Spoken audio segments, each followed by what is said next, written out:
So we're going to warm up upper back trapezius with level 3 techniques. Once that's nice and warm, we can get the arm off the side of the couch. So if a client likes laying like this or like that by the couch, get them in this position, because now that will stretch the infraspinatus a bit more. So from here, we're going to go effleurage du poing down the fibres of the infraspinatus. Make sure that you know where the spine of the scapula is and you're not crunching over that. So you stick to the lower side of it here.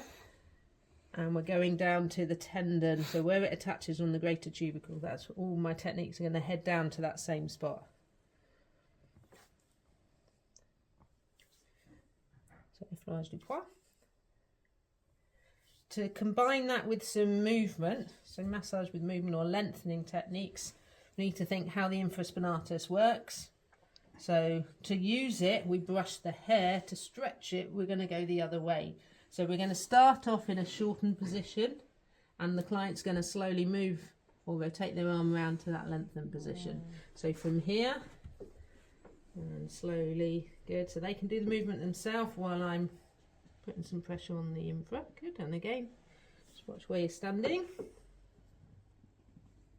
Good. Is that all right, Ray? Yeah. Ray could probably take more pressure. So depending on your client, you could go and do it a bit more specific, going with an elbow. I'd say on most people, I'd probably just stick with a fist.